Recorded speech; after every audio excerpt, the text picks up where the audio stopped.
Good morning, everyone. I will call the hybrid meeting of the House Ways and Means Committee for April the 28th to order. This hearing is taking place pursuant of Rule 10.01 and can also be viewed through the House webcast. Ms. Anna, please take the roll for attendance. Chair Moran, Present. Vice Chair Olson. Present. Representative Garofalo. Present. Representative Albright. Present. Representative Becker-Finn. Present. Representative Bernardi. Present. Representative Eklund. Present. Representative Hanson, excused. Representative Hassan. Present. Representative Hertas, excused. Representative Hornstein, excused. Representative Johnson. Present. Representative Kreshaw, excused. Representative Liebling. Present. Representative Lilly. Lily present. Representative Mariani.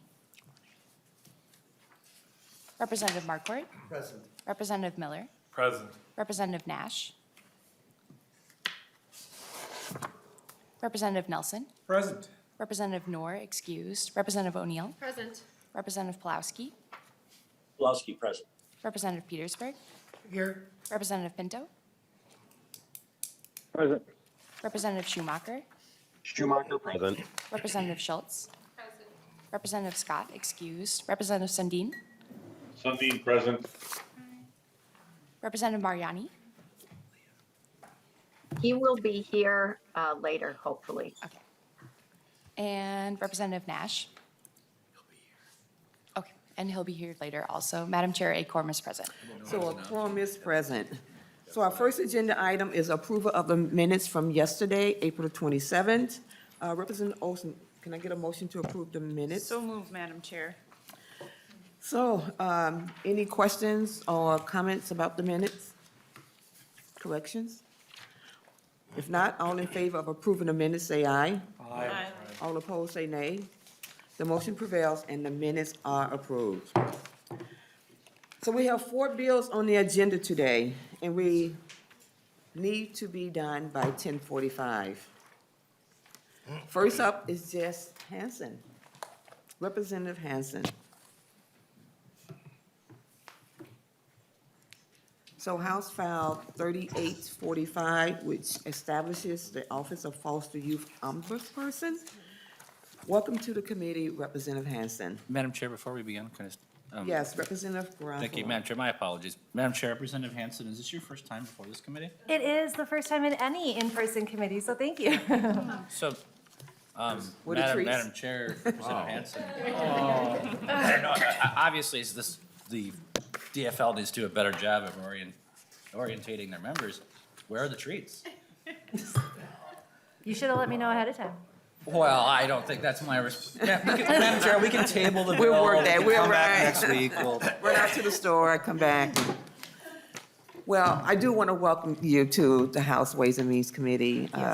And that tradition, we'll hold you to that for another time. Next time, I Yeah, promise. for next time.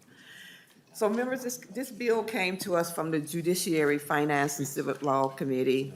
Vice Chair Olson, would you like to move the bill for Representative Hanson? Yeah. I move that House File 3845 be recommended for placement on the General Register. So I also understand that there's an author's amendment that you would like to adopt. So Vice Chair Olson? apologies, Madam Chair. Madam Chair, I move that the amendment H 3845A4. All right, so Ms. Hanson, can you please explain the amendment? Thank you, Madam Chair, and thank you, members. The amendment before you today gets the bill into the shape that we would like it to be in after conversations with the other body, other stakeholders, and also to make sure that our appropriation matches the fiscal note. Okay, is there any questions to the A4 amendment? Seeing no questions, all in favor of the A4 amendment signify by saying aye. Aye. Those opposed say nay. The motion prevails and the amendment is adopted. So Representative Hanson, please tell us about your bill as amended with a focus on the fiscal impact. Great. Well, thank you again for having me here today. HF 3845 seeks to create an office for a youth foster ombudsperson. Our child protection system is one of the most traumatizing in the nation, and children in foster care face critically important issues that need our attention and action. Kids in foster care deserve to be served and protected like any other children in our state, but they do not always have the resources or avenues for intervention when they face abuse or neglect at the hands of our very own system. Navigating the foster care system alone is a challenging task, and without the appropriate tools and advocates in place, we will continue to allow the cycles of hurt and trauma to continue. Every kid deserves to have a caring adult in their corner, and it's not the case for many kids in our foster care system. This office aims to provide oversight for the systems that are tasked with protecting Minnesota's children from harm and to create a pathway to adequately track the issues that are affecting young people in foster care in Minnesota. As it stands, there are no organizations or entities that track complaints or common concerns that arise for youth in foster care. And while we of course have some data that gives us glimpses into our system, we lack the ability to make data-informed decisions without more information. Establishing this office will promote equity and equal opportunity for more of the foster population, and this office will improve the Minnesota child welfare system by also addressing the intersecting issues that youth in foster care often face, such as discrimination, neglect, housing stability, homelessness, and substance abuse. Although creating this office will not address all of the needs of the youth in foster care, this office will make sure that more youth in foster care have more access to the critical resources that they need and deserve. Well, thank you. This is a really important issue to me, so I just want to thank you for bringing this forward.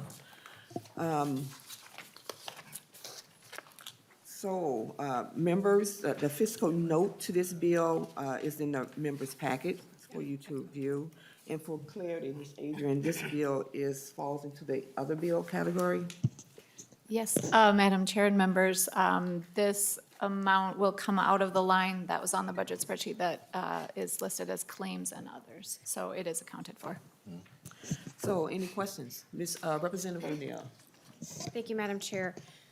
So I'm looking at the fiscal note, and I see that the fiscal cost is contained in the governor's office, but we're standing up an ombudsman position. And can you tell me what other ombudsmans are contained within the governor's office and not with the agency specifically? Representative Hanson? Thank you, Representative O'Neill. The A4 amendment actually moved this under the Office of Administration. Ah, okay. Thank you. I missed that when you were speaking. Sorry, I Thank- should have mentioned that at the beginning. Thank you. Very important. Thank you, Madam Chair. Okay, thank you. Representative Nash? Oh, thank you, Madam Chair. To the author, in your amendment on lines, we'll start at 2.9, maybe drop down to 2.12. In your sentence that starts with before finalizing a conclusion, it's before finalizing a conclusion or recommendation that expressly or implicitly criticizes an agency. What does that mean? What does the criticism of an agency have to do with the output from an ombudsperson as to whether they move forward on something? Because I mean, Chair Nelson will tell you, I criticize agencies all the time. Yeah, in fact, I've made a sport out of it, some might say, but I'm just trying to figure out what does that language mean in this A4 amendment? Representative Hanson? Thank you, Representative Nash. I do have some of the advocates here who have worked with the other body on this. This language did come from the other body. They had a very strong preference for having this language included. And so in the interest of making sure we can have a concurrence, in the interest of making sure we're having a good, strong bill, I have a testifier that can answer any other questions you might have about that too. Okay. So we have another advocate who's coming, who's Okay, been in so, direct Madam Chair, maybe conversations there when too. So- when that person shows up, we can move to other That's all right. questions if there are any? Absolutely, Representative. Thank you, Madam Chair. Representative Johnson? Chair Moran, Representative Hanson, thank you for this bill. For those of you who don't know, for the first 2 months of my life, I was in a foster home.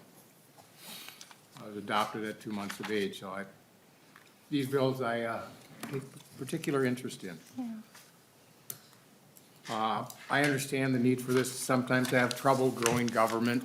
I have trouble with ombudspersons because we've had some in the past that have overstepped their bounds. And it's real tough to deal with that. I've also, as a police officer, had to bring kids to foster care. Generally, when we do that, when we see the kids a week or two later in court, see the difference in the kids. 99% of our foster care homes are fabulous. Unfortunately, just like everywhere, we're human and we have the bad apples. But I want to make sure that when we set this up, the ombudsperson doesn't only goes after the bad apples and doesn't make it to a point where we lose our good foster care programs. So we have to have the right balance. And I'm glad that in your amendment, you have general reports. But I think you need to change where those reports go. I know the other body has a tough time leaving our great bills alone. They tweak a word here or there all the time and send it back. And I think we need to do that with this bill. I don't think those reports should go to the governor. They should go to the chairs and the minority leads of the committees of the legislature, so we can see what's going on. So we need to make some changes. I think that's where those reports should go, so we have an idea what's going on. If we need to fix something in our foster care program, we should be the ones making those decisions, not the governor. So please consider doing that if this bill comes to the floor. I really do like that suggestion, Representative Johnson. We do need to be informed about what's happening with our children, absolutely. I see you, Representative Nash. Thank you, Madam Chair. Would you like me to reframe my question for the testifier? Yes, please. Thank you, Madam Chair. So to the testifier, on the line starting 2.1 or 2.9, and we'll take it all the way to 2.17. The question that I have, and I think this is an important bill, and I want to make sure that foster kids are well taken care of, but the devil is always in the details. On 2.10, the sentence that says, before finalizing a conclusion or recommendation that expressly or implicitly criticizes an agency, facility, program, or any person, the ombudsperson shall consult with the governor and the agency. My question is this an opportunity for the governor to head off criticism that may be put out in the public? Because that's kind of what it reads like. And if we're all about transparency, to Representative Johnson's point, we want an active and lively discussion to be out there to say, hey, everything's great, or this is completely screwed up and we don't want the governor, whomever that may be, to be able to head this off at the pass and not allow the criticism to come out into the open. Am I wrong in my reading of this, or is that kind of what this does? Well, welcome to the Ways and Means Committee. Please introduce yourself and respond to the question. Thank you, Chair. My name is Wong Murphy. I'm the founder and executive director of a nonprofit called Foster Advocates. And to answer your question, this is language that came from the Senate. It's also language that was consulted with Minnesota Koegel, a data privacy and rights group, and government accountability watchdog. Additionally, this is language that is included in every other ombuds language. It just gives the agencies a chance to then respond to what the ombudsperson is saying about them, and then issue a report to create that dialogue. That way, there's an ombuds report, and then there is an agency response to it attached. This is language that is included in the ombudspersons for corrections, ombudsperson for mental health, ombudsperson for families, ombudspersons for healthcare, and various other actors. It's not something that we added because we just wanted to. It's language that is included to allow for a robust conversation, given that agencies are directly related to this work. And, as someone that is extremely supportive of having an ombuds for foster youth who do not have someone looking out for them, especially when the state is a potentially wrongful actor in this case, I think it is really important to have the agencies in a meaningful way explain their rationale. And this gives them that opportunity to do that as well, which allows for conversation and accountability. Because if they don't send a report, that says something. But then it also forces, I think, in my opinion, the agencies then to issue a response instead of just ignoring it. Thank you. Representative Nash. Thank you, Madam Chair. And I agree.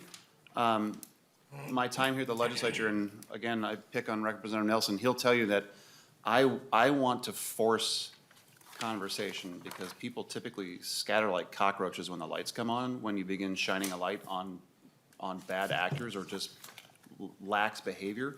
And my question about this is not to talk you out of it or to try to remove it is to strengthen it, to say, I would almost rather say that, express there that the governor doesn't, or an agency doesn't get to have any override on that, that they are informed at the same time that it is released or something to that effect. Because I get so tired of lax behavior being explained away long before it ever actually gets released into the community of people who will read these reports and who will read these things. It's so frustrating to see stuff like this. And for those of you that remember, I was an abused kid, and I want stuff like this to come out. You know, Representative Johnson just shared his, we want stuff like this to come out. And if it's something that needs to be out there, don't give it any opportunity to get sidetracked into some, bureaucratic back door into a drawer that is behind a door that says beware of the leper. We want it to come out into the light early. So that's my question is, I was concerned by the language and I want it to actually just be really strong because these are our kids that we're talking about. So that's the gist behind my question. Representative Garofalo. Thank you, Madam Chair. Madam Chair, for Ms. Adrians, if this is, so which committee target is this appropriation being carried under? I'm sorry, Ms. Adrian. Thanks, Madam Chair and Representative Garofalo. We had a listing of other bills, and so at the bottom of that, there was, I'm sorry that I don't have my sheet in front of me, but there was a line for claims and other bills, and there was about $3 million there, so this will come out of that bucket of money. And I'll update the spreadsheet so we can see which bills are being listed above it. Okay, and Madam Chair, Ms. Adrians, Representative Garofalo. so the A4 amendment increased the appropriation, so that comes from that area as well, and there's space under that still? Yes. Representative, I'm sorry, Ms. Adrian. Thanks, Madam Chair. Yes, Representative Garofalo, that's right. Okay, thank you. And Madam Chair, and to the author of the bill, with regards to the responsibilities that are being tasked out, do we have to hire new people to do this? I mean, are there agency loans that can be done? Can we do policy and perhaps repurpose existing state employees to perform these functions? Ms. Representative Hanson or Mr. Murphy? Thank you, Chair, and thank you, Representative Garofalo. This will increase a few employees, and I think that's important. I think it is important to have dedicated staff, though the office has been modeled off of other ombudspersons like you've already heard.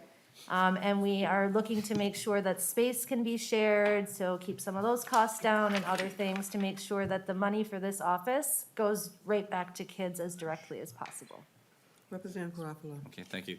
Madam Chair, Representative Hanson, thank you. And so again, I agree with the stated purposes of this bill as Representative Nash and Representative Johnson have talked about. However, I do have concerns about adding additional FTEs right now, so I'll be voting no in the committee today. But I would like to see if there's additional conversations we can have to repurpose existing staff and to use our existing state statutes to provide these resources. So thank you, Madam Chair, and thank you, Representative Hanson, for being here today. Representative Miller. Thank you, Madam Chair. Representative Hanson, thanks. I really just want to, Representative Johnson pretty much said what I said, but I want to reemphasize it and maybe say it a little bit differently. I hear that it came from the Senate, because that was going to be one of my questions, what are they doing? But whether it be through conference or you have meetings to come up with a concurrent, might really bear down on making sure that we have the finer details of this where everyone's on the same page, because I want to be able to support this. And I don't want to get hung up on a technicality, but a technicality that I have to be hung up on, if that makes any sense. So this looks pretty good. I think there's some things that need to be ironed out in it, and I just, I think it's in good enough shape to move on from here, but I really work with the other body and make sure that we get this and the other stakeholders that are in this thing and just get it to where it needs to be. Thank you, Madam Chair. Thank you. Representative Pinto. There we go. Thank you, Madam Chair. I guess I just want to add to Representative Hanson's point that the child protection system that we have is enormously complicated and enormously challenging for young people involved. And so I guess just to the concern about adding someone new for this role, part of the point is to have someone who's looking at these issues from the outside and able to act with a certain measure of independence on behalf of the young person. And so I want to, I guess I want to encourage that. And I also, we had the discussion earlier about the need to get agency input, et cetera. And I guess I'm thinking about some of the OLA reports or the OLA reports that we received from our Office of Legislative Auditor, and how when we receive those, there is a statement from an agency that describes sort of their perspective on the recommendations and the thoughts from the auditor. It doesn't mean that they're taking away from or preventing something from coming out. And so I think that the consultation in here makes a lot of sense. So I appreciate Representative Hanson's work and the advocates as well. Thanks, Madam Chair. Representative Albright.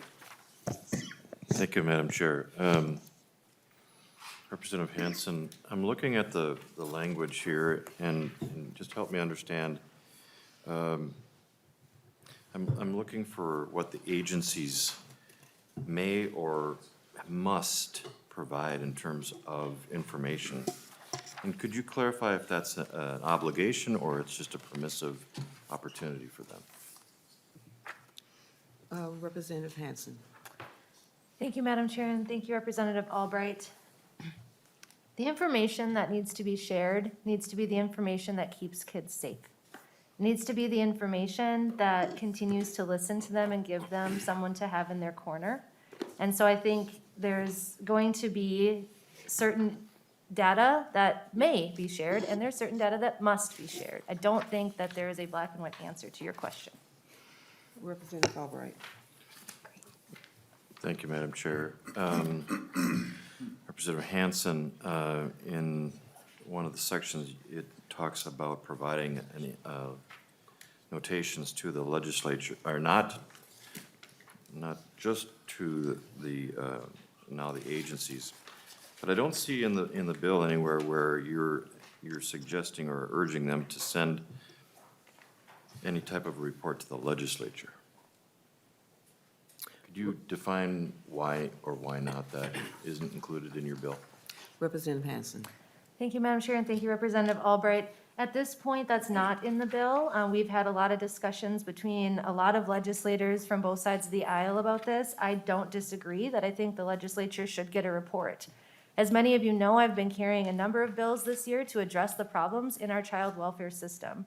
If you missed the Mother Jones article in January that identified how bad our system is right now, I think I would encourage you to go check that out.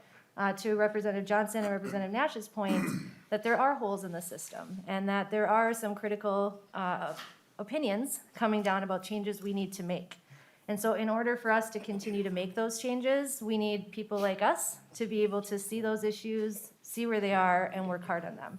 So is a report to the legislature a good idea? Probably. And at this point, I think we should get the office up and running. And then we should consider, continuing to look at the data they come back with and being very proactive, because that's what our kids, especially foster kids, need. Representative Albright. Thank you, Madam Chair. And to that point, Representative Hanson, if you look on page 3, and just for your consideration, under Section 4, Item 3, it says, provided that the governor or legislature may request and receive information. Typically, I know that's permissive in terms of if we want to know, we can ask for it. But to your very point, we may not be receiving that which we're looking for based upon what the ombudsman person may or may not feel is appropriate. And so there's that tension, if you understand where I'm getting at. I'm just wondering if you might look at that language. This is an important bill, and I think my comments should be held in support of the bill. But that concerns me that we're in a position where we're not being provided with it. We're tasked with asking for it.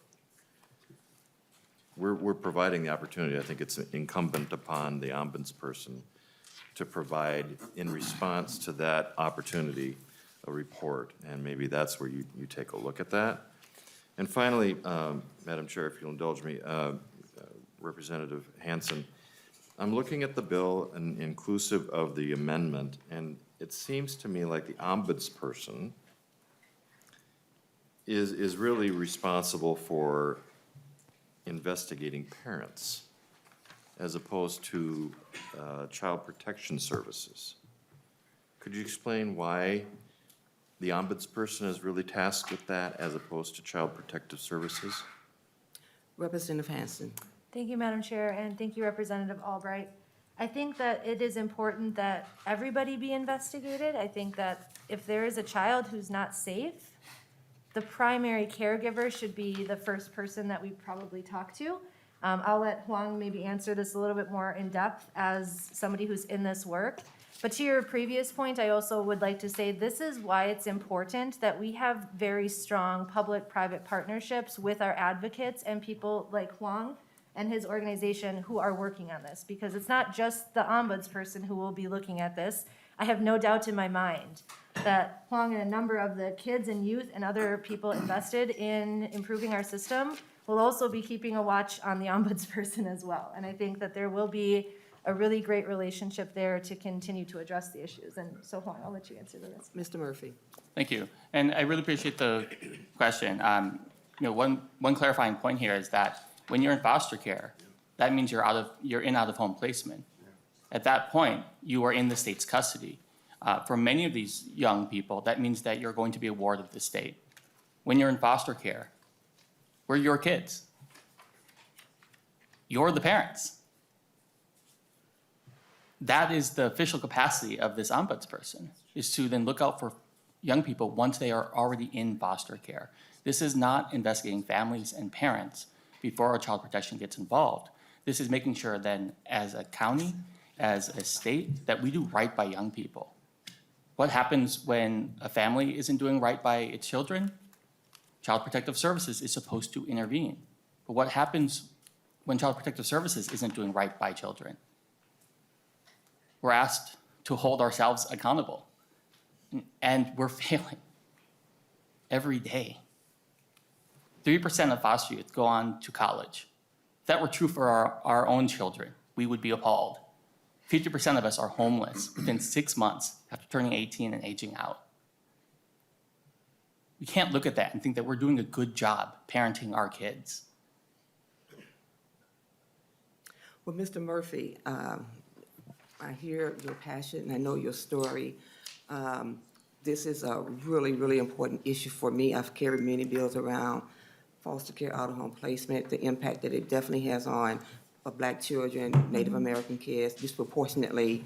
So this is, I'm all in, I'm reading, but unfortunately, this is the fiscal committee, and we're gonna have to focus on the fiscal part of this and get this moving. And I know Representative Nash and I think Miller, you guys have heard this, maybe? Say what else? Maybe Nash and Albright, I'm sorry, Representative Miller. So we're gonna refocus ourselves around the fiscal impact that this bill has, and then we're gonna move it and go for a vote. So Representative Albright. Thank you, Madam Chair.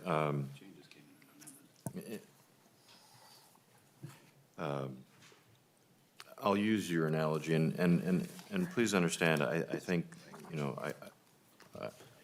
this is a shared responsibility, and I'm not trying to be antagonistic. But to use your analogy in terms of parents, the state being the parents of these kids, I don't want to hear from one of the other kids about what's happening to my kid. I want to know directly. I don't want to hear through the neighborhood that something's happening to my kid. I want to have a direct line. So the consequence for the financial obligation of this amount of money is important. And, Madam Chair, I think the latitude given is the money is important, but the relationship in terms of how that money is dedicated towards a proposition of making sure that there is a direct line between the ombudsperson and the people affected, whether it be at the legislature or others, I think is where I would encourage you to look at strengthening those relationships so that the financial responsibility that we are extending to our kids is assured that it's well invested and well intended. So, thank you, Madam Chair.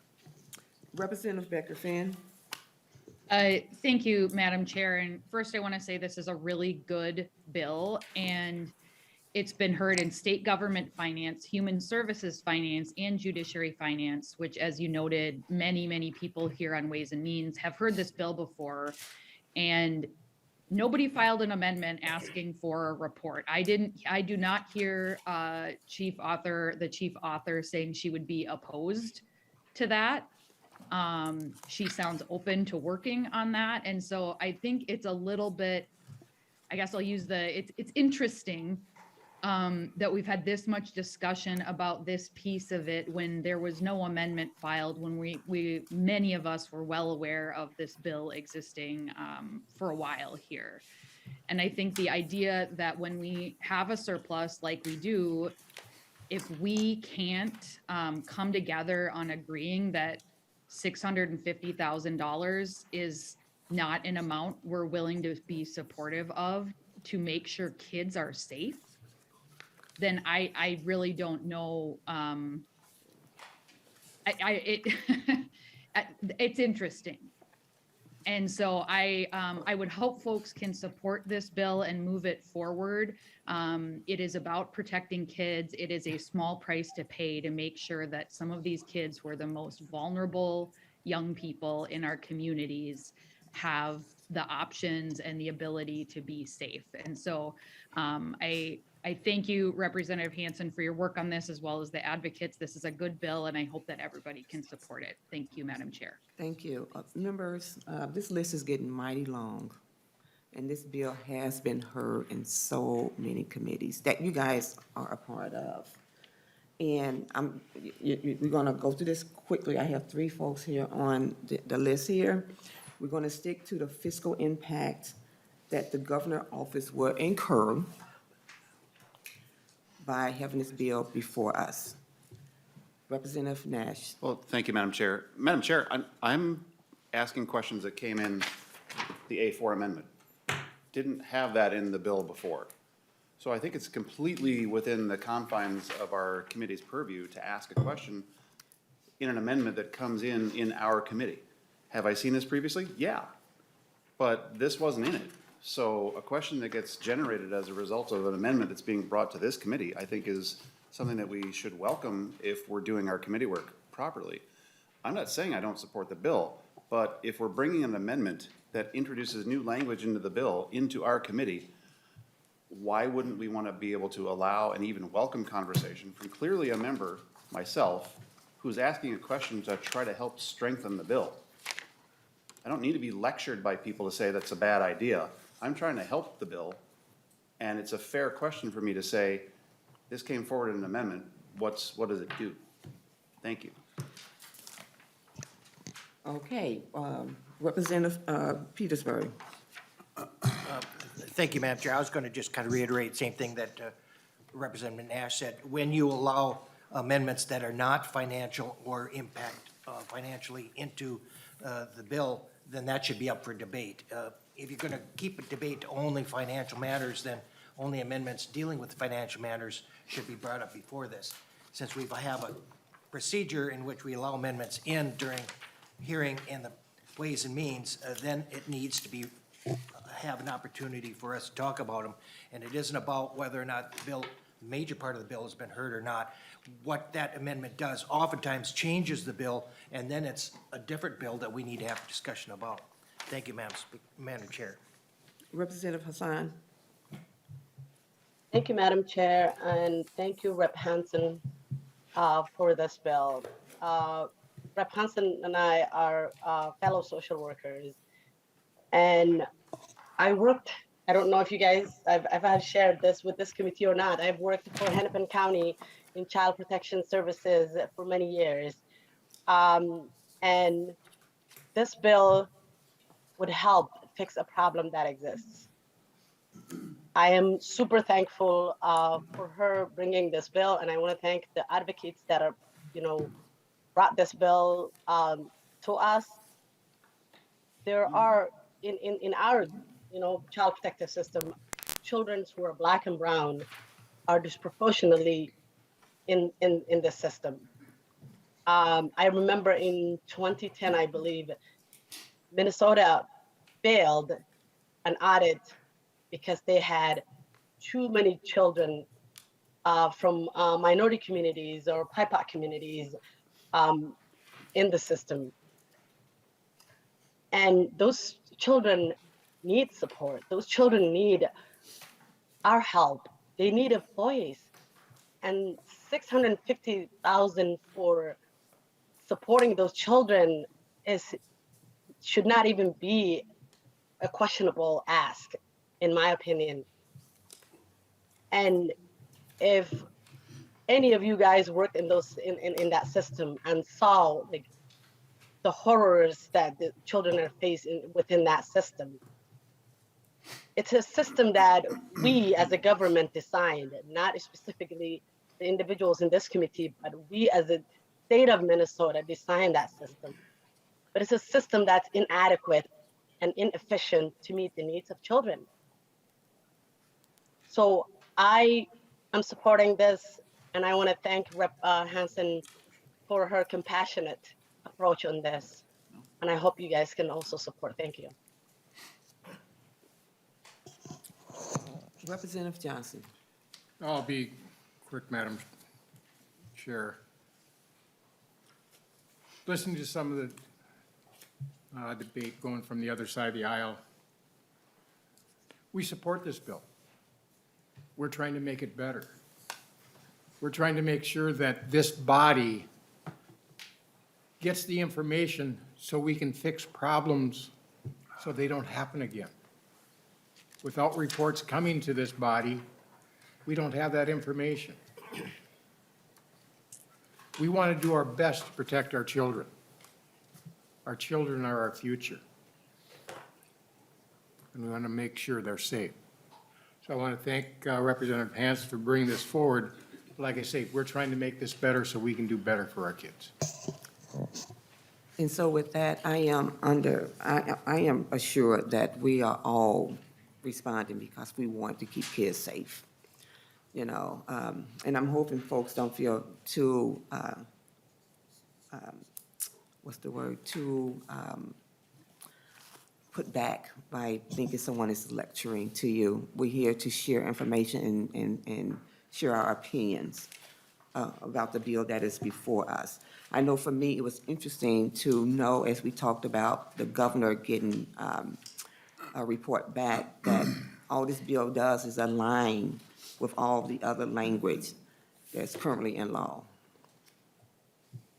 That's what it does. And I know when we talk about kids being removed from their home, put in foster care, and any abuse that may happen when they are in out-of-home placement is a very sensitive issue. And we don't want to make this political. We want to do what's right on behalf of the children. And so, and I'm sure that's what we all are saying. And that is important, that we always keep them at the forefront, because when they are in out-of-home placement, it is the state responsibility to make sure that they are cared for. And so, seeing no further discussion, Ms. Hanson, you have any closing comments? Thank you, Madam Chair, and thank you so much, committee members. I'm just so pleased to see how bipartisan this bill has been here in St. Paul. So many people have come forward to do their part to make this bill what it is in front of you today, and I'm looking forward to making it even better. And so I stand in solidarity with Representative Johnson, Representative Nash, Representative Petersburg, Representative Albright, and everybody who's voiced that we want to see a report to the legislature, that we want to do what's best. And I invite you to join me in this work to make sure that we continue to do what's right for our child welfare system and to make it something we can all say we're proud of and that we stand by. So thank you again for your time today, and I appreciate the opportunity. And I am really enjoying this bipartisan support of this bill on behalf of children. So the motion before us is that House File 3845 as amended be recommended for placement on the general register. Ms. Anna, please take the roll. Chair Moran. Aye. Moran, aye. Vice Chair Olson. Aye. Olson, aye. Representative Garofalo? Garofalo, no. Garofalo, no. Representative Albright? Aye. Albright, aye. Representative Becker-Finn? Aye. Becker-Finn, aye. Representative Bernardi? Aye. Bernardi, aye. Representative Eklund? Aye. Eklund, aye. Representative Hanson, excused. Representative Hassan? Hassan, aye. Hassan, aye. Representative Hertas, excused. Representative Hornstein, excused. Representative Johnson? Aye. Johnson, aye. Representative Kreshaw, excused. Representative Liebling? Aye. Liebling, aye. Representative Lilly? Lily, aye. Lilly, aye. Representative Mariani? Representative Markort? Aye. Markort, aye. Representative Miller? Aye. Miller, aye. Representative Nash? Aye. Nash, aye. Representative Nelson? Aye. Nelson, aye. Representative Noor, excused. Representative O'Neill? O'Neill, aye. Representative Pulowski? Pulaski, aye. Pulowski, aye. Representative Petersburg? Aye. Petersburg, aye. Representative Pinto? Aye. Pinto, aye. Representative Schumacher? Schumacher, aye. Schumacher, aye. Representative Schultz? Aye. Schultz, aye. Representative Scott, excused. Representative Sundin? Aye. Sundin, aye. And Representative Mariani? Madam Chair, that is 21 ayes and 1 nay. There have been 21 ayes and 1 nay. The motion prevails, and House File 3845, as amended, is recommended for placement on the general register. Thank you so much, Thank you, Madam Chair, and thank you, Hanson. committee members. Thank you, Mr. Murphy, for your work.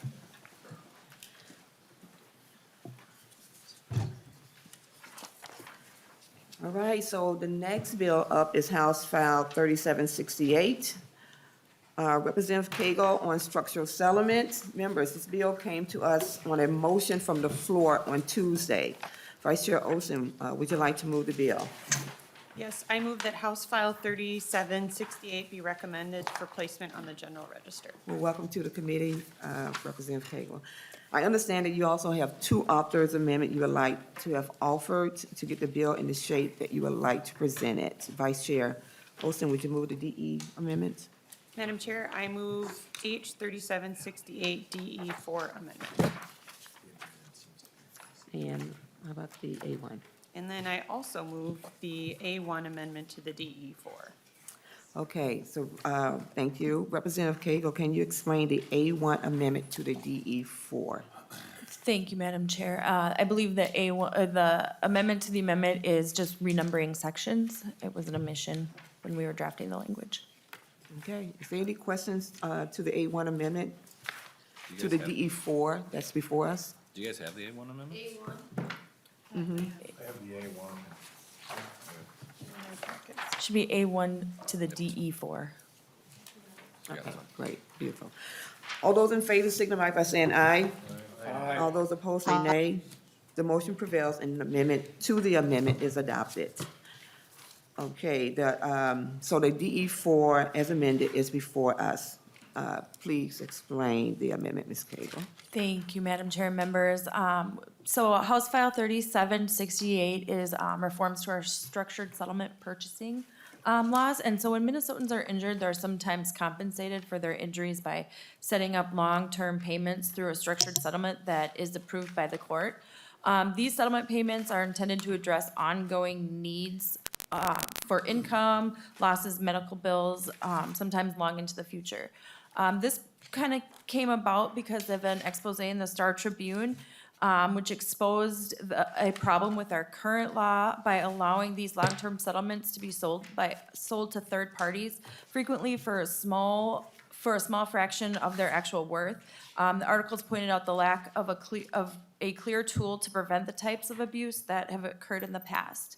After working through the fall of 2021 and now all of 2022 with consumer advocates, the attorneys and the annuity insurance companies that create the structured settlements, and some structured settlement purchasing companies, we have developed a strong set of consumer protections, clear guidance to the courts, and registration and prohibited practices for companies that are attempting to purchase these structured settlements in Minnesota. The DE amendment updates and improves our law in several ways. We improve the information that is disclosed to consumers before a transaction, including the financial implications of the transaction in terms that they can more easily understand. This will now require the court to make a decision and written findings that the transaction is in the best interest of the consumer based on the new and clear factors. These include the ability to meet any financial obligations after a sale of a settlement, if the sale will impact eligibility for public assistance, and the age, maturity, and mental capacity of the person who's proposed to sell their settlement. Currently, the consumers make the decision that the sale is in their best interest, and they are often misled about the long-term financial losses that they face after the sale. The DE amendment allows the court to obtain independent advice about the sale of transactions, which will be paid for by the companies proposing to purchase the settlement. And we mandate that the court obtain independent advice if the proposed sale is for the sale of a minor settlement, or the sale involves someone with an impairment that could make them more susceptible to being abused. The DE also requires companies that want to purchase a settlement in Minnesota to register with the Secretary of State and post bond to pay damages in case they fail to perform their obligations. We will impose a new list of prohibited practices, like preventing constant harassing phone calls to pressure sales, so that these companies can be better held accountable for improper conduct. We need structured settlements to provide for the long-term needs of the injured. These payments prevent the injured person and their family from relying on government assistance, and often gives them the means to live independently and with dignity. We do not encourage the sale of structured settlements, but with this bill, we will correct many of the past abuses and make sure any sale is given better scrutiny by the courts, and that the consumer will have a much better information about what they're giving up. So with that, I will stand for any questions. Thank you. Are there any questions on the DE4 amendment as amended? Representative O'Neill. Thank you, Madam Chair. So you're in front of us because you have discovered that there's an appropriation to the Secretary of State's office, and what is that appropriation amount? Representative Koegel. Madam Chair and Representative O'Neill, it's about $19,000 with $3,000 ongoing. Representative O'Neill. Thank you, Madam Chair. Yeah, what does the Secretary of State need that for? Representative Koegel. Thank you, Madam Chair. They're starting the registry, so they need to get that registry of these factoring companies up and running. And I have some folks in the audience too, if we need more help. Representative O'Neill. Thank you. I'm sorry. There's a little side conversation. Thank you, Madam Chair.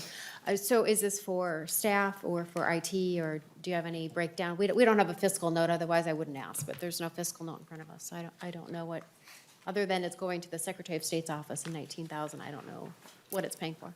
Do we have a testified representative, Ms. Ing, or? The Secretary of State office is here, I believe, on the call. But it would be for IT, I believe. Is there anyone remote who can respond to Representative O'Neill's questions?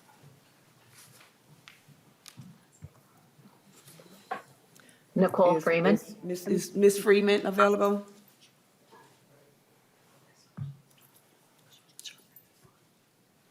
Okay. Oh, hello, Madam Chair and members. My camera is not working right now. So welcome to the committee. Can you please introduce yourself to us first and then proceed? Absolutely. My name is Nicole Freeman, Government Relations Director for the Secretary of State's office. The responsibility for our office in this bill is to have the structured settlement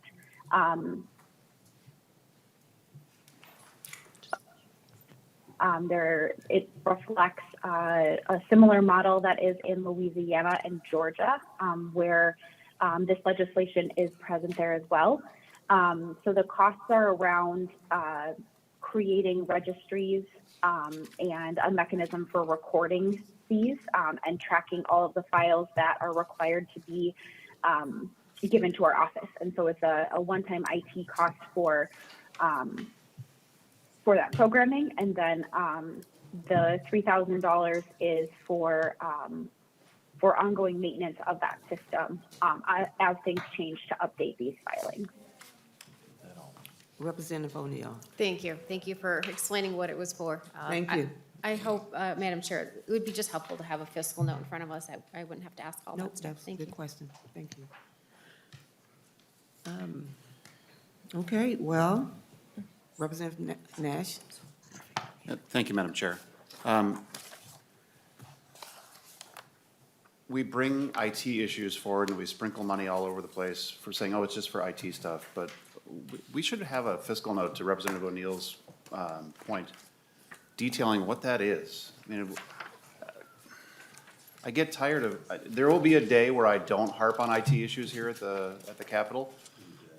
Well, maybe I will, yeah, that may never happen, but if we're gonna appropriate money for projects within agencies or constitutional offices, you gotta do your homework a little bit ahead of time and say what it is, detail what it is, so those of us that work in the IT industry can actually say, oh, good thing, because it may cost money, maybe it doesn't cost money, maybe it doesn't cost as much money, and this is no besmirchment against this bill. I'm just sick and tired of not having the details on things. We are here to make decisions about detailed subjects, and when you say, oh, it's for IT stuff, that's like going to the grocery store and say, you know, I need $100 for things and stuff. It's not good enough, you gotta have details. So you're gonna vote me down if I make a motion to lay this on the table for lack of a fiscal note, but we really shouldn't send this out of committee.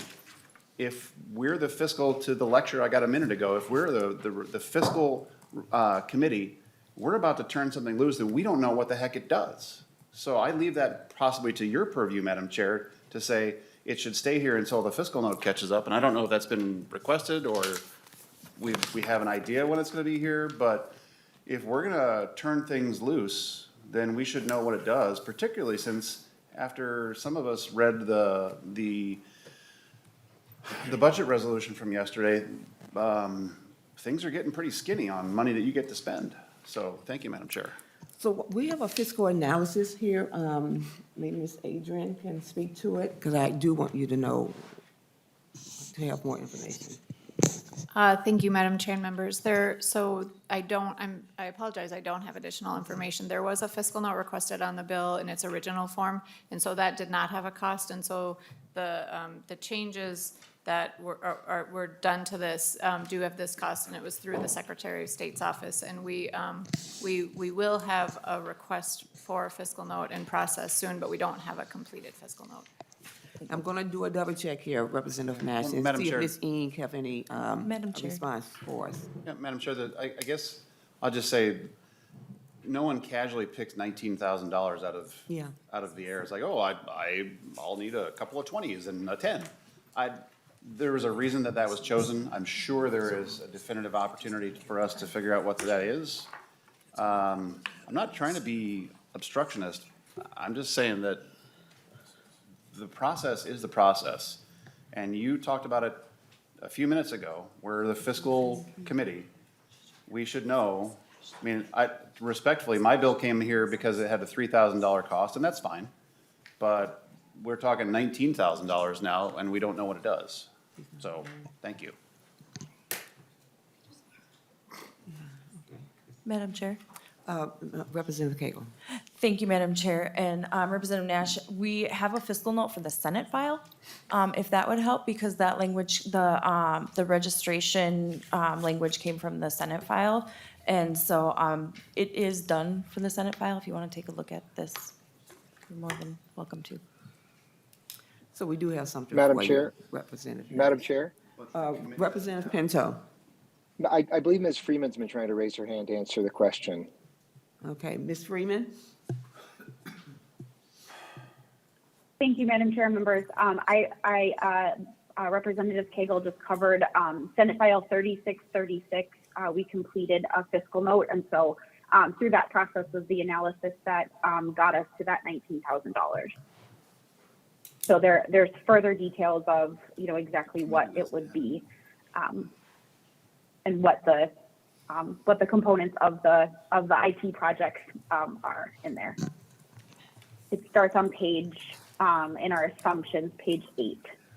That's helpful to get people there quicker. Well, thank you, Ms. Freeman. You know, this bill, we can also get that and have it prepared for you on the House floor, for us on the House floor too. Just move it out of here and have that physically for you on the Thank you, House Madam floor. Chair. And you obviously get to do what you would choose with this, because we don't have the votes to prevent that, but the the precedent being set is we're gonna move a bill out of committee, and I'm supportive of it, but we're gonna move a bill out of committee that there's a fiscal note for the Senate, but the members of the House committee don't have it. How do we make an informed decision to say, good bill, good move, bad move, if we don't have it? That's a failure of bringing a bill into committee that doesn't have the fiscal component when it's the last fiscal committee on the line of the train. And resolving it on the floor is just sloppy. So I would encourage you, Madam Chair, to hold this in committee until the fiscal note catches up. We've got time. This isn't an omnibus bill. You've got time to still get this to rules in the general register, but if you want to tell us one bill ago that we're the fiscal committee and that we can only ask fiscal questions, well, my fiscal question is, where's the fiscal note and what does this do? Okay, Representative Stephenson. I'm sorry, Petersburg. Thank you, Madam Chair. Trying to move us on a little bit here.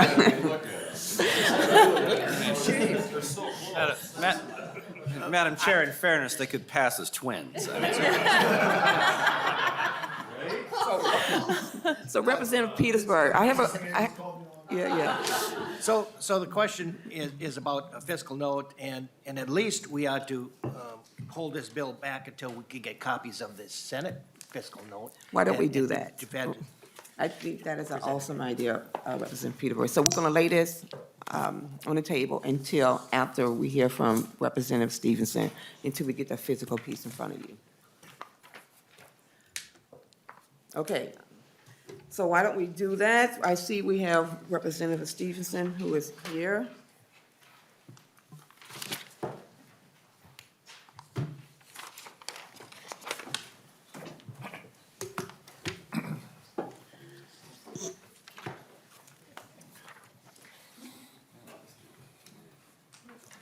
So members, the next two bills up are Chair Stevenson's bill. We'll take up House File 778 regarding the sports betting bill first. Welcome to the committee, Chair Stephenson. Thank you, Madam Chair. Vice Chair Olson, you have some motions? I do, Madam Chair. So I move that House File 778 be recommended for placement on the general register, and I also move the A13 amendment. Thank you. Chair Stevenson, please explain the A13 amendment.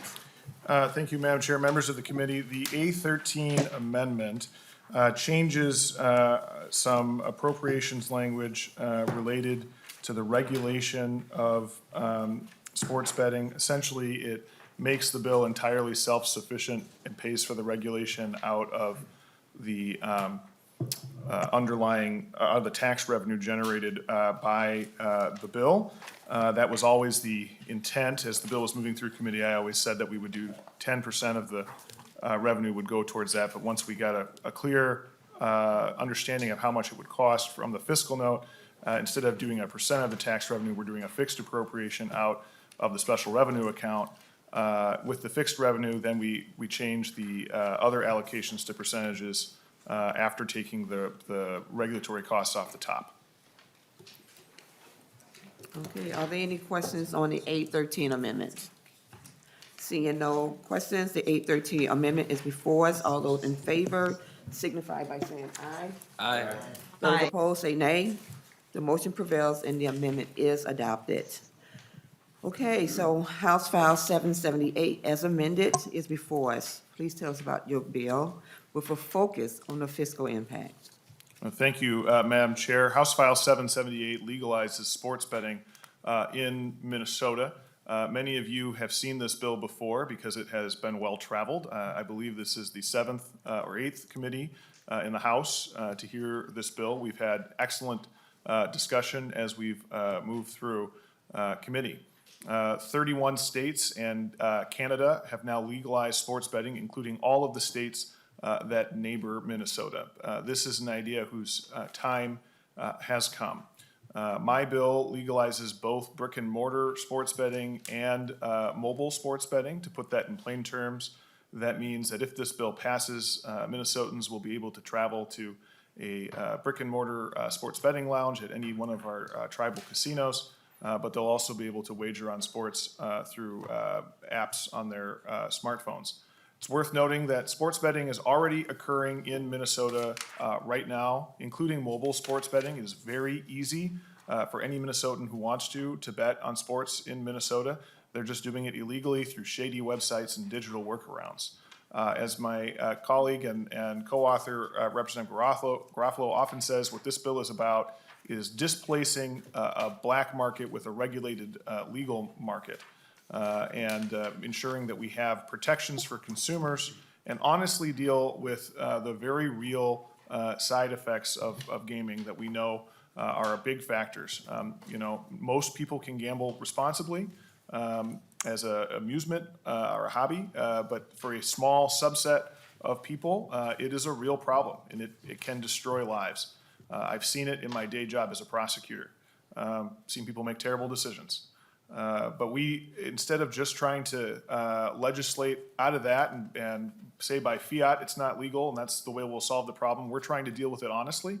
50% of the tax revenue after accounting for regulation would go to problem gaming. That is by far the most money spent by any state on this issue. I take it really seriously, and the advocates who work in problem gaming can tell you that we've incorporated every suggestion that they've ever made into the bill. So the bill is, as I mentioned, from a fiscal perspective, entirely self-supporting. The tax revenue generated and the licensing fees, which I should note would be among the lowest in the country, both the tax rate and the licensing fees. And we did that because we're trying to displace a black market, but are sufficient to cover not just the regulatory costs, not just that problem gaming aspect, but we use the last of it to support youth sports with an emphasis on communities that are experiencing high levels of juvenile crime, because we know that when kids are involved in programming and playing sports, they're not getting into other trouble. And juvenile crime is a horrific problem across the state at the moment. Happy to answer any questions, and I look forward to the discussion here in the last committee stop. All right. Well, members, for your reference, a fiscal tracking sheet was provided by our House fiscal staff. Looks like it has an impact on special revenue funds, and there's no general fund impact. I think, before that, we have one other amendment that was pre-filed on this bill. Representative Miller, would you like to move your A11 amendment? Yeah, thank you, Madam Chair. I'd like to move the A11 amendment for consideration onto this bill. Okay. Chair Stephenson, any guidance on this? I don't know if Representative Miller wants Yeah, I'd like to speak explain for them. the- Would you like to speak to your bill? Please speak to it. That was harsh. Please explain. Like to already tell us to vote it down? So, Madam Chair, we did hear this bill in taxes. I know it changed a little bit. I actually kind of like the change. At least it brings it a little bit more in line. But in tax committee, and now here in this committee, I heard as well, I heard the purpose of this bill is to stop shady websites, digital workarounds, and the black market, and have a legalized, regulated market. Now, in past vices that we've addressed and current ones on this one, I think we're gonna be hearing within the next couple of years something with marijuana, similar argument. Maybe long past I'm here, I hope this never happens, but we might even hear something on things like prostitution and stuff. We need to regulate and tax it to make it legal, okay? I was told in tax committee, we don't need to tax this, but we're going to, okay? And so in this, I hear, well, we're gonna tax it so that we can pay for all the problems that come out of this. But then I'm told, well, this isn't about taxes, this is about getting rid of a black market, a shady website, and digital workarounds. Well, then we can take the tax out of it. So all my amendment does is just say, go ahead and move forward with what you wanna do with this, but in a year with the surplus that we have, the last thing we need to do is to have another tax increase on something under the argument of everyone's doing it anyway. So I ask for people's support on this. All right. Chair Stephenson. Well, Madam Chair, Representative Miller, I understand where you're coming from. I am going to ask members to vote no. I'm glad you liked the amendment that I put on the bill. This would undo it because the amendment I did before made the bill self-sufficient. Now, everything we need to pay for would have to be paid for out of the general fund. You know, I do want taxes low because a primary purpose of this is to defeat the black market. Another primary purpose of this bill is to be honest about what's happening in Minnesota and address it honestly. You know, as I mentioned, we have a huge black market in Minnesota. $2 billion in Minnesota every year is spent on this. And none of that money goes to problem gaming. It doesn't mean that people don't have a problem with gaming. They do, under our current system. So we need to be honest that this is a real problem that needs to be addressed. This bill addresses it. The status quo doesn't. And your bill would delete the funding for that, essentially, and force us to pay it, or your amendment would. So I would ask members to vote no on the amendment, but I understand the point. Madam Chair, one brief comment. Representative Miller. Thank you, Madam Chair. I will keep this to the purview of this committee on this. I'll anxiously discuss this further on the House floor about this, this black market that is out there clouding the state of Minnesota. So thank you. Thank Madam you. Chair. Representative Parabola. And please vote. Okay, just, Madam Chair, members, if I could, state my opposition to the amendment. This would have the unintended, consequence of actually subsidizing, legalizing sports gambling with this amendment. I don't think that's what the author intended to do, but that's what it would do. It would actually subsidize the creation of this market. It's the opposite of what we want to do. Thank you. Okay, any further questions to the 811 amendment? Seeing none, all those in favor of the motion say aye. Aye. All opposed say nay. No. So the motion does not prevail and the amendment is not adopted. So House File 778 as amended is before us. Representative Petersburg. Thank you, Madam Chair, and this question is to my twin. Thank you for that. Just actually 30 minutes before the meeting at 8:30 this morning, I got a call from my constituent asking about something that I just need some more information on.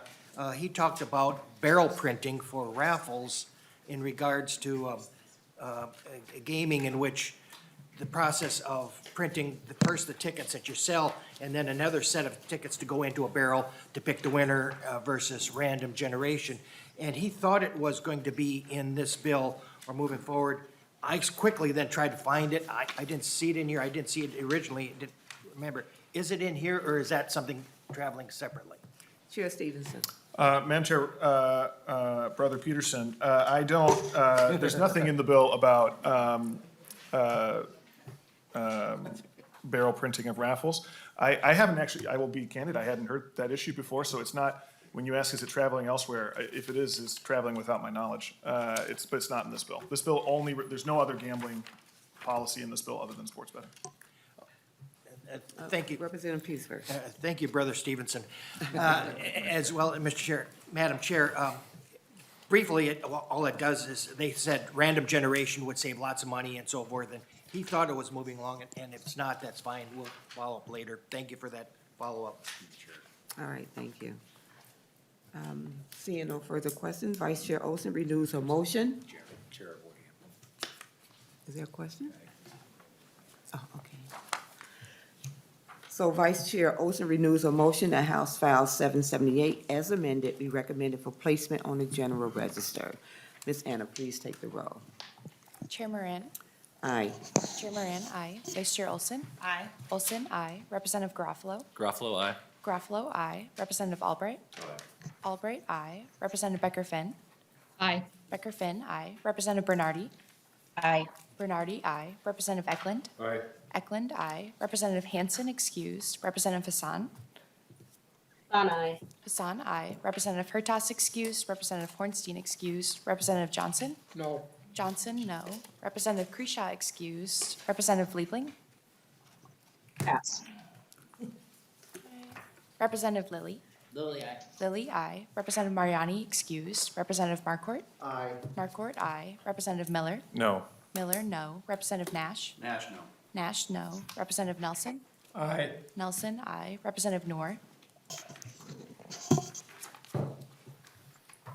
Representative O'Neill.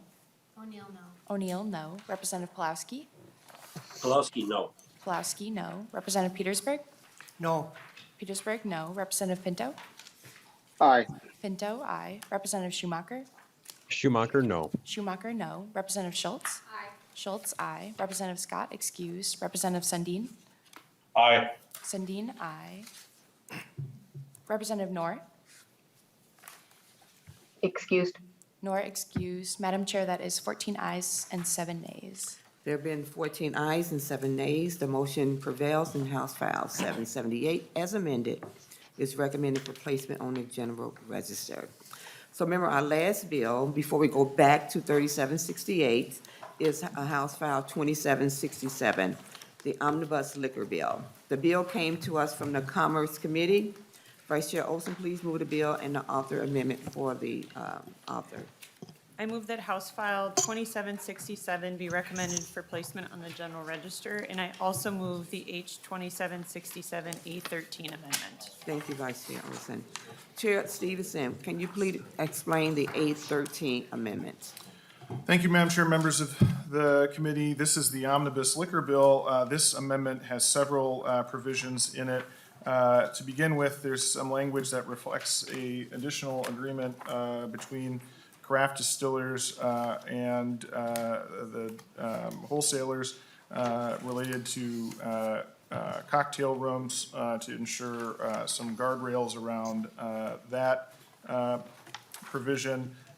We do have an appropriation that you can find on page 4. This reflects the fiscal note related to the direct wine shipping and adds money and staff to administer that program to AGED.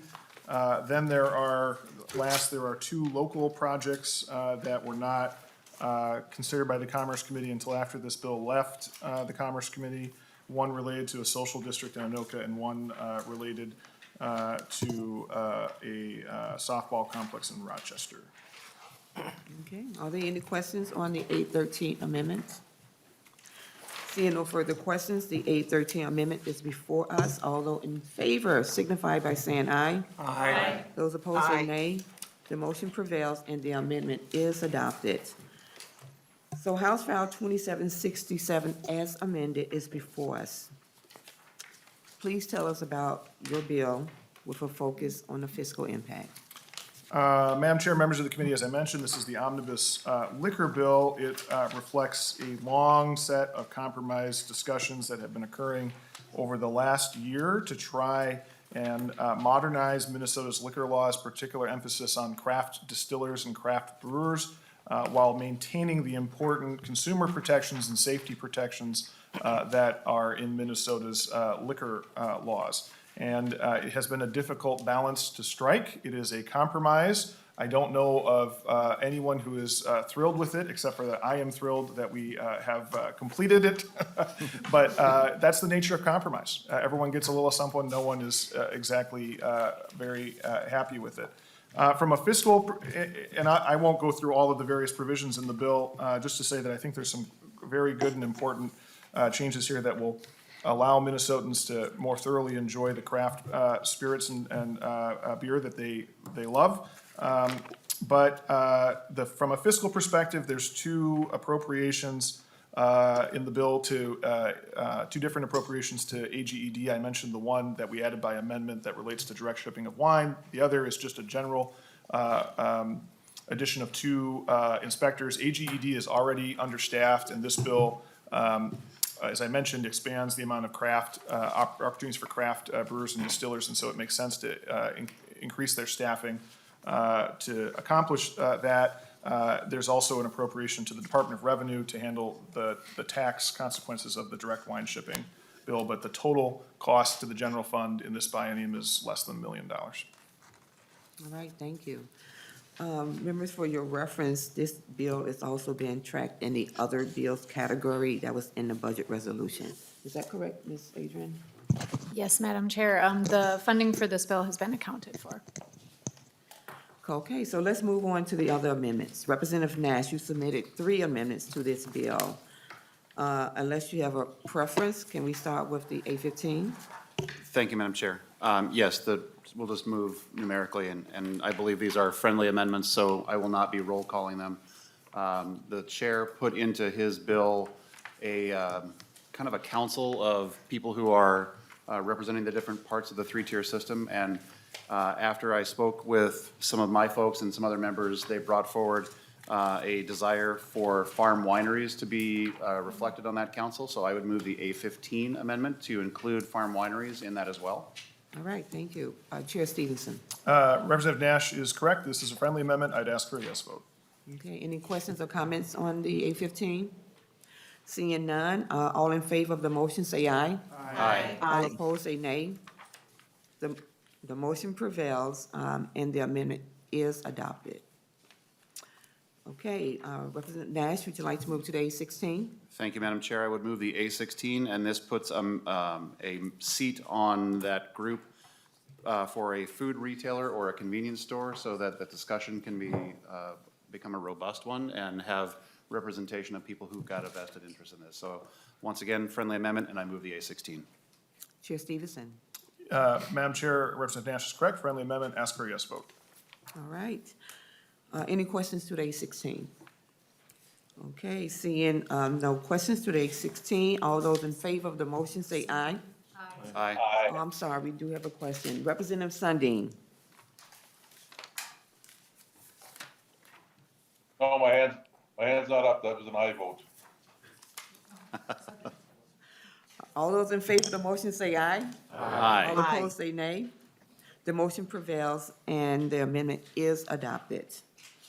Okay, Representative Nash, we'd like to move on to the A17. Thank you, Madam Chair. The A17 is an amendment to put one last member on there, and it is to allow for equal numbers and put somebody from the wholesaler group on there so that numbers are in equal and we achieve parity.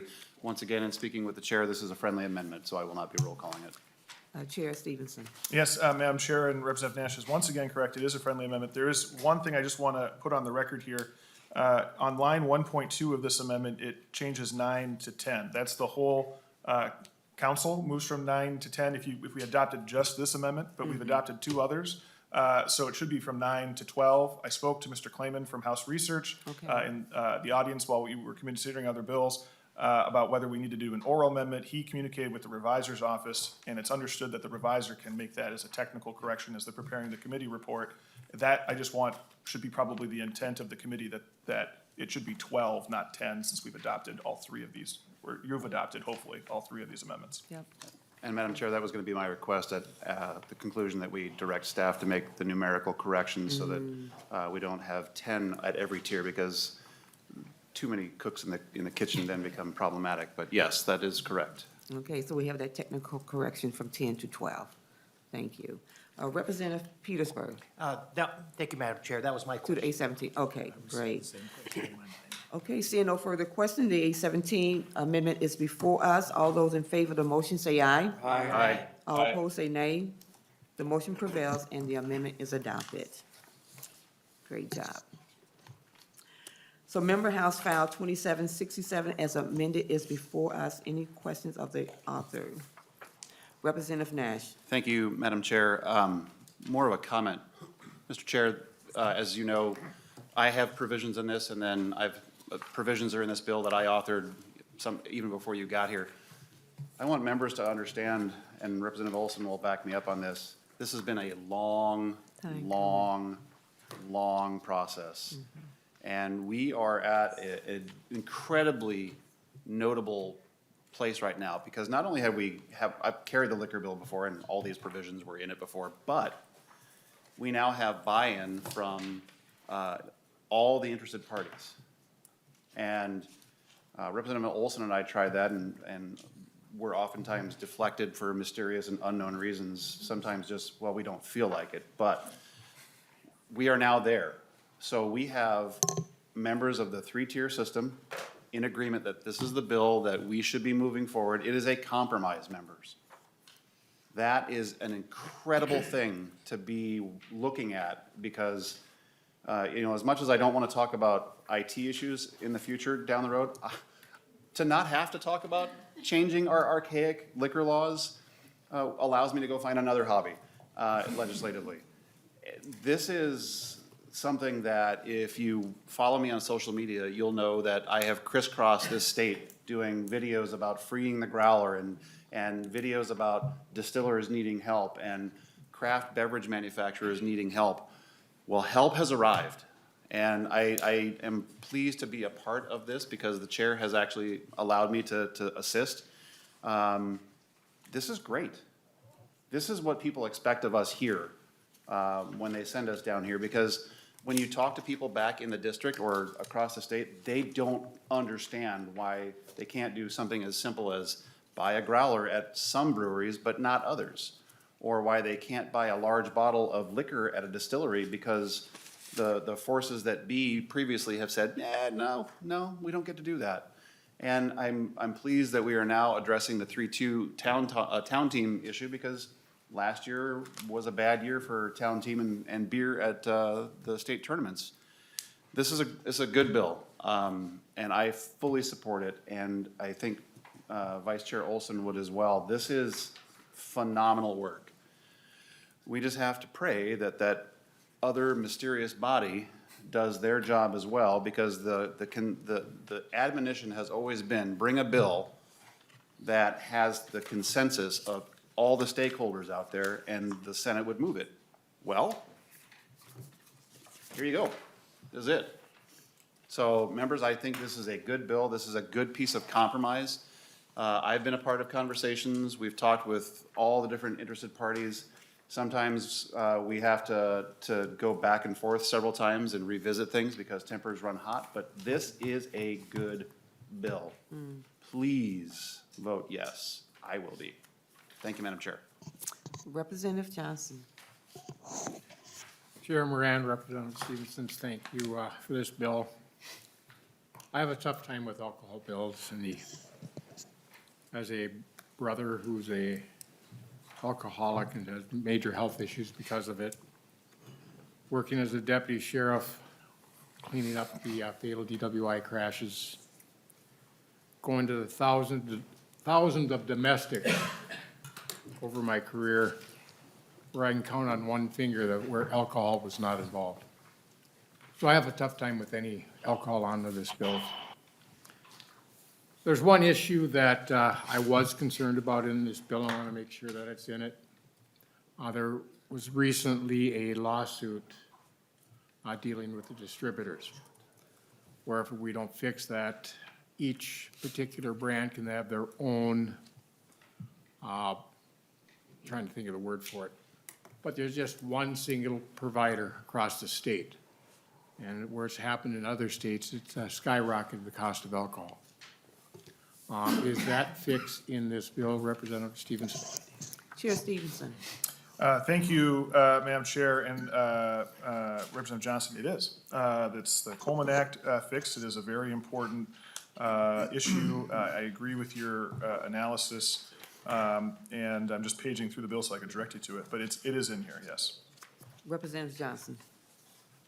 Chairman and Representative Stevens, thank you for getting that fixed. That was an issue that I did have a number of people come and contact me about. And I do understand some of these softball complexes with the tournaments and stuff they have, they'd like to have that liquor license. But I'd like to see a little more guardrails around it when there's youth softball tournaments, no alcohol sales, and things like that. Something to look at or consider down the road, but I think overall it's a fair bill, but because of the situation I have, I cannot support it. All right. Representative Petersburg. Thank you, Madam Chair. Quick question. Seems like the only emails I get from people back home is, how come we can't have other than 3-2 beer in convenience stores? And it seems like that's the issue, and I think we're the only state that only allows 3-2 beer in convenience stores. Has that been resolved in this bill? Because I don't remember seeing it in the bill anywhere. Chair Stephenson. Thank you, Madam Chair. Representative Petersburg, no, that issue is not resolved by this bill. Representative Nash kind of gave you the reason why. It's because we had to reach consensus. And so there just is not going to be consensus on that issue anytime soon. All right, Representative O'Neill. Thank you, Madam Chair. That was the question I was going to ask. okay. Big for my community. Thank All you. right, thank you. Okay, seeing no further discussion, any closing comments? Well, thank you, Madam Chair. Thank you, Representative Nash. I've enjoyed working with you on this bill. Look forward to continuing working with you and other members. Representative O'Driscoll has also been very involved from the Minority Caucus, and of course, Vice Chair Olson on this committee has been a great partner on it. So this has been a real collaborative, bipartisan effort that reaches compromise. I think Representative Nash said, well, this is what people want us to do at the legislature, so I ask for your yes vote on the bill. All right, I have no doubt, Representative Nash and Olson, the work that you've done so diligently before this is why we're here at this moment. So thank you for your work on this. So Vice Chair Olson renews her motion that House File 2767 as amended be recommended for placement on the general register. Ms. Anna, please take the roll. Chair Moran. Aye. Moran, aye. Vice Chair Olson. Aye. Olson, aye. Representative Garofalo. Garofalo, aye. Garofalo, aye. Representative Albright. Aye. Albright, aye. Representative Becker-Finn. Aye. Becker-Finn, aye. Representative Bernardi. Aye. Bernardi, aye. Representative Eklund. Aye. Eklund, aye. Representative Hanson, excused. Representative Hassan. Representative Hertas, excused. Representative Hornstein, excused. Representative Johnson. No. Johnson, no. Representative Prisha, excused. Representative Liebling. Aye. Liebling, aye. Representative Lilly. Lily, aye. Lilly, aye. Representative Mariani, excused. Representative Markort. Aye. Markort, aye. Representative Miller, excused. Representative Nash. Aye. Nash, aye. Representative Nelson. Aye. Nelson, aye. Representative Noor, excused. Representative O'Neill. I'm here. Aye. O'Neill, aye. Representative Pulaski. Pulaski, aye. Pulaski, aye. Representative Petersburg. Aye. Petersburg, aye. Representative Pinto. Aye. Pinto, aye. Representative Schumacher. Schumacher, no. Schumacher, no. Representative Schultz. Aye. Schultz, aye. Representative Scott, excused. Representative Sundin. Aye. Sundin, aye. And Representative Hassan. Madam Chair, that is 18 ayes and 2 nays. There have been 18 ayes and 2 nays. The motion prevails. House File 2767 as amended is recommended for placement on the general register. Thank you, Chair Stephenson. Thank you. We can get Representative Koegel back.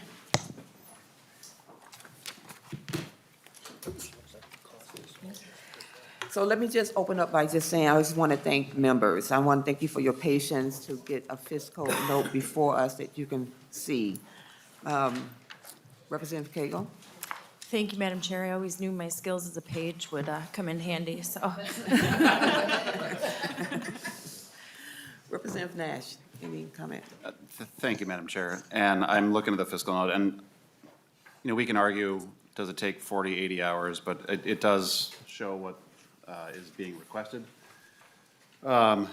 Maybe one day we can make programming more efficient at various departments, but I do see it, so thank you. And to the chair, I'm not trying to be preachy about this, but process matters. Yep. And if we're gonna be a fiscal committee, then we should have a fiscal note before we even pick up the bill.